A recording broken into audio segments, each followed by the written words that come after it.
जहां पर हमें व्याख्या, जहां पर हमें चित्र की आवश्यकता है, हमने वहां पर लिया है।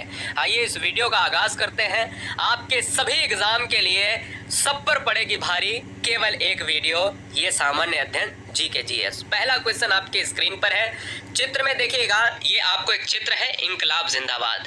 पहला क्वेश्चन इंकलाब जिंदाबाद से शुरू करेंगे और वीडियो का भी आगाज इंकलाब जिंदाबाद से करेंगे। इंकलाब जिंदाबाद का नारा किसने दिया था? दो क्वेश्चंस बनते हैं, बहुत से कम बच्चे जानते होंगे। जब भगत सिंह का ऑप्शन ना हो तब हमें क्या लगाना है। देखिए बात थी दोस्तों 1921 के, और 1921 के दशक में हजरत मोहानी ने इस नारे को दिया था। ये बहुत से कम बच्चे जानते हैं, लेकिन समय बदला और 1929 का समय आया और 1929 को इस नारे को, कौन से इंकलाब जिंदाबाद के नारे को बुलंद किसने किया? भगत सिंह ने बुलंद किया, दिल्ली की जब असेंबली में बम फोड़ा था। ठीक है ना, तो याद रखिएगा। दूसरा क्वेश्चन है कि रिवॉल्वर का आविष्कार किसने किया? ये आपको याद रखना है। रिवॉल्वर का आविष्कार किया है सैमुअल कॉल्ट ने। आपको ये क्वेश्चंस कई बार एग्जाम में ट्रेंड होते हुए देखा, यानी आपने देखा होगा। आइए क्वेश्चन नंबर 3 की बात करें। जब आप मंगल ग्रह की बात करते हो, यानी रेड प्लेनेट की बात करोगे, तो मंगल ग्रह जो है किस तरीके का है, कैसे रंग का है? तो 3 से 4 क्वेश्चंस आपको मैं बता देता हूं। मंगल ग्रह के जो उपग्रह होते हैं फोमोस डिमोस होते हैं। मंगल ग्रह एक्चुअल में लाल रंग का होता है, रेड प्लेनेट है। और जब भी हम बात करते हैं बृहस्पति की, यानी जब बृहस्पति की बात करते हैं तो ये पीले रंग का होता है। पृथ्वी नीले रंग की होती है क्योंकि प्रेजेंस ऑफ वाटर, पानी की उपस्थिति है। चौथा क्वेश्चन आपके स्क्रीन पर है कि गीतांजलि की रचना किसने की थी? तो रविन्द्रनाथ टैगोर ने की थी। आमार सोनार बांग्ला रविन्द्रनाथ टैगोर, जनगण मन रविन्द्रनाथ टैगोर। रविन्द्रनाथ टैगोर की बात करें तो एक स्वर्णिम अक्षरों में नाम लिखा जाता है। चैनल पर पहली बार है तो चैनल को सब्सक्राइब कर लें राष्ट्रहित में सिलेक्शन के लिए ईमानदारी से। पांचवा क्वेश्चन है, नोबेल पुरस्कार कब आरंभ किया गया? 1901 में नोबेल पुरस्कार प्रारंभ किया गया अल्फ्रेड नोबेल की यादगार में। याद रखिएगा। मोहिनी अट्टम नृत्य की उत्पत्ति किस राज्य से हुई है? तो मोहिनी अट्टम नृत्य का संबंध किस राज्य से है? केरल से है। एक और क्वेश्चन बनता है दोस्तों कि ये बताइएगा कि साक्षरता में नंबर 1 कौन है? साक्षरता में कौन है नंबर 1? तो साक्षरता में नंबर 1 है भैया, केरल ही है। अगला क्वेश्चन है 7 नंबर, सामर झील कहां पर स्थित है? सामर झील राजस्थान में है और इस राजस्थान को जाना जाता है एरिया में, क्या एरिया यानी क्षेत्रफल में भारत का नंबर 1 राज्य माना जाता है, सबसे बड़ा राज्य है। मसालों का बागान कहा जाता है, मसालों का बागान केरल में है। और केरल में मसालों का बागान यानी जितनी भी इलायची है, जितना भी जो भी मसाला होता है किचन सामग्री में, वो सब आपको मसालों के लिए केरल ही जाना जाएगा। केरल पेरियार अभ्यारण्य के लिए जाना जाता है। केरल साक्षरता में नंबर 1 है। केरल में नारियल का उत्पादन सबसे ज्यादा होता है ना, बहुत सी चीजें हैं। आइए 9 नंबर, आर्य समाज की स्थापना किसने करी? स्वामी दयानंद सरस्वती ने करी। वेदों की ओर लौटो किसने कहा? कमेंट कीजिएगा। स्वामी दयानंद सरस्वती ने कहा है। आइए क्वेश्चन नंबर 10, भारत का तंबाकू उत्पादन में सबसे आगे राज्य कौन सा है? तंबाकू उत्पादन में आंध्र प्रदेश राज्य है। आंध्र प्रदेश से क्वेश्चन बनता है। 1953 में ये भाषा के आधार पर अलग होने वाला सबसे पहला राज्य था। आंध्र प्रदेश दोबारा किससे अलग हुआ? आंध्र प्रदेश दोबारा अलग हुआ है तेलंगाना से। अगला 11 क्वेश्चन कहता है कि लेडी विद द लैंप जो है उसके रूप में कौन जाना जाता है? तो लेडी विद द लैंप की बात अगर करी जाए तो फ्लोरेंस नाइटिंगेल। ये नाम कैसे पढ़ा? एक हॉस्पिटल की मैं बात कर लेता हूं, देसी भाषा में बताऊं आपको तो एक महिला जिनका नाम है लेडी विद द लैंप यानी फ्लोरेंस नाइटिंगेल को अगर उसी दौरान बिजली की आवश्यकता नहीं, बिजली थी ही नहीं, हर हॉस्पिटल में बेड टू बेड जाके लाइट लेके ये घूमती थी मैडम, और बहुत प्रसिद्ध नाम हुआ। थॉमस कप किस खेल से संबंधित है? बैडमिंटन से संबंधित है। प्लास्टिक के बर्तन बनाने में इस्तेमाल किया जाने वाला बहुलक क्या है? जो बहुलक है दोस्तों ये आपका मेलामाइन है, याद रखिएगा, इंपॉर्टेंट है। एक्सरे की खोज किसने करी? विलियम रॉन्टजन ने करी, है ना। रॉन्टजन आपको याद रखना है, विलियम रॉन्टजन। अगला क्वेश्चन आपके स्क्रीन पर है, विक्रम साराभाई अंतरिक्ष केंद्र कहां पर अवस्थित है? अगर आप इसरो की बात करो, डीआरडीओ की बात करो, है ना, विक्रम साराभाई अंतरिक्ष केंद्र कहां पर है? बेंगलुरु में है। और बेंगलुरु को कहा जाता है क्या? बेंगलुरु को कहा जाता है सिलिकॉन सिटी कहा जाता है। सिलिकॉन सिटी या सिलिकॉन वैली कहा जाता है, जो कर्नाटक की राजधानी है। भारतीय संविधान के अनुसार संपत्ति का अधिकार क्या है? संपत्ति का अधिकार एक प्राकृतिक अधिकार माना गया, और प्राकृतिक अधिकार को ही क्या माना गया? कानूनी अधिकार। याद रखिएगा, बहुत इंपॉर्टेंट है। पहले कितने थे फंडामेंटल राइट्स? पहले थे 7 थे, अब कितने हो गए हैं? क्या 6 हो गए हैं? कमेंट कीजिएगा। तो फिलहाल संपत्ति का अधिकार हटाकर कर दिया गया है प्राकृतिक अधिकार या कानूनी अधिकार। नोबेल पुरस्कार किस देश के द्वारा स्थापित किया गया है? यह रूस के द्वारा स्थापित किया गया है। जो आपको पता है कि 1901 में जो है यहाँ पर स्टार्ट हुआ था। शिक्षा का अधिकार एक मौलिक अधिकार बना, कब बना? यहाँ पर दोस्तों 17 जुलाई 2010 दिया गया है। मैं आपको बता देता हूँ कि 1 अप्रैल, देखिए 17 जुलाई में प्रभावी तौर पर माना जाता है कार्यवाही शुरू हुई थी, लेकिन आपको याद रखना है कि आपके ऑप्शंस में 1 अप्रैल 2010 मिलेगा, तो वहां पर आपको मारना पड़ेगा। बहुत इंपॉर्टेंट है कई बार। अच्छा, शिक्षा के अधिकार को कहा जाता है RTE, राइट टू एजुकेशन। ये कब आया था? 2009 में आया था। प्रभावी मौलिक अधिकार कब बना? 1 अप्रैल 2010 को बना। तो आया 2009 में था, बना कब? 1 अप्रैल 2010 को बना। ओबरा किसके लिए प्रसिद्ध है? कई बार एग्जाम में ट्रेंड होता हुआ देखा गया दोस्तों, बहुत बार एग्जाम में देखा गया कि जो ओबरा है ना दोस्त, ये ओबरा जो है 2 क्वेश्चंस बनते हैं। ओबरा स्टील प्लांट जो है, क्या ना, स्टील प्लांट जो है एक थर्मल पावर प्लांट है और ये पावर प्लांट के लिए जाना जाता है। कई बार एग्जाम में ये पूछा गया कि ओबरा कहां पर है। हाँ, ओबरा कहां पर है, एग्जाम में ट्रेंड होता है। ओबरा जो है सोनभद्र जिले में है, उत्तर प्रदेश में सोनभद्र जिला पड़ता है, वहां पर है। भारत का सर्वोच्च बांध कौन सा है? भाखड़ा नागल बांध है, जो सतलज नदी पर है। ये भी आपको याद रखना है। भाखड़ा नागल बांध सर्वोच्च जो है बांध है, सबसे बड़ा बांध है, सतलज नदी पर है।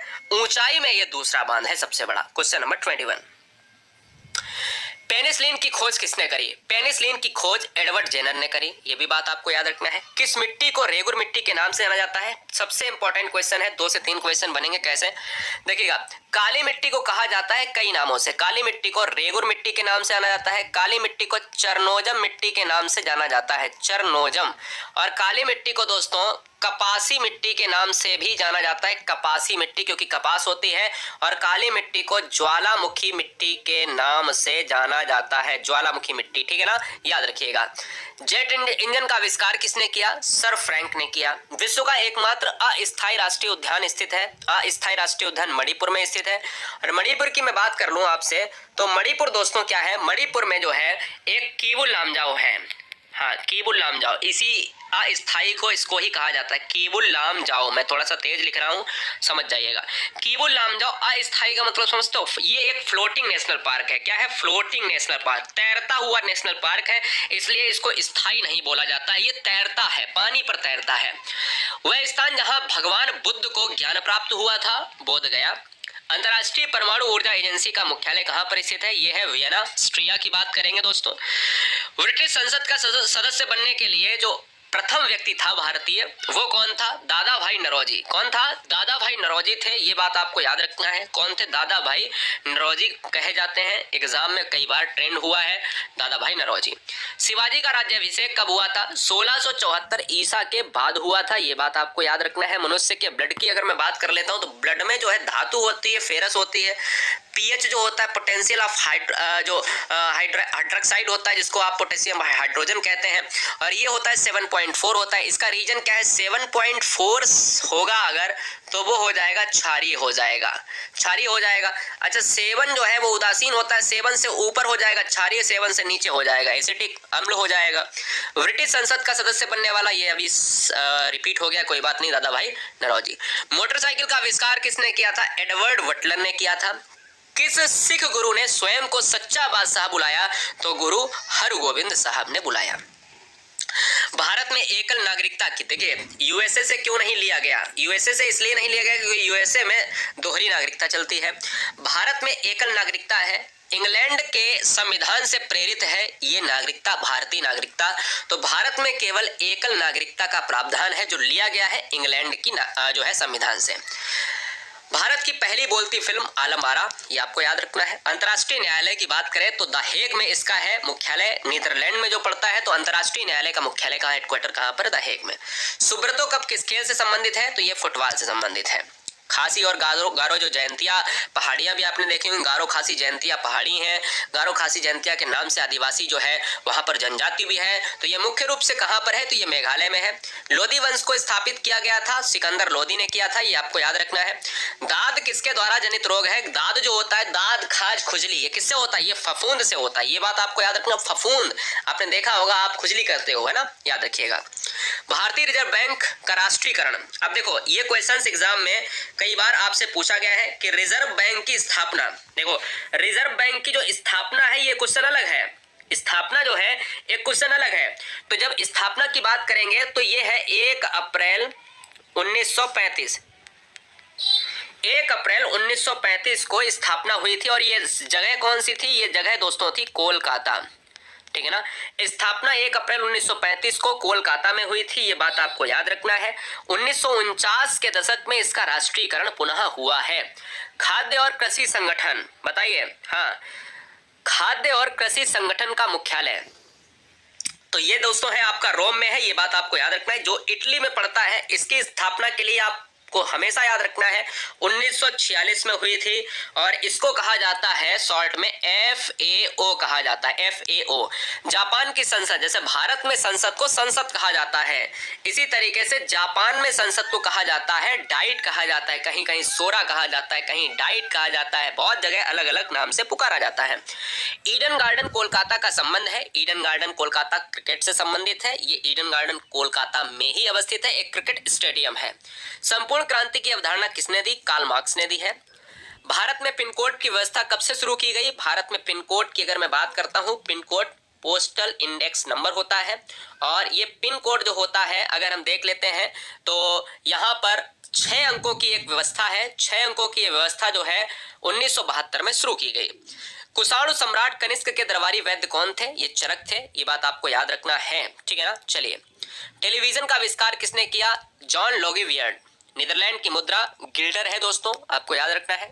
ऊन उत्पादन के लिए एक मशहूर जो है प्रजाति है जिसका नाम है पश्मीना।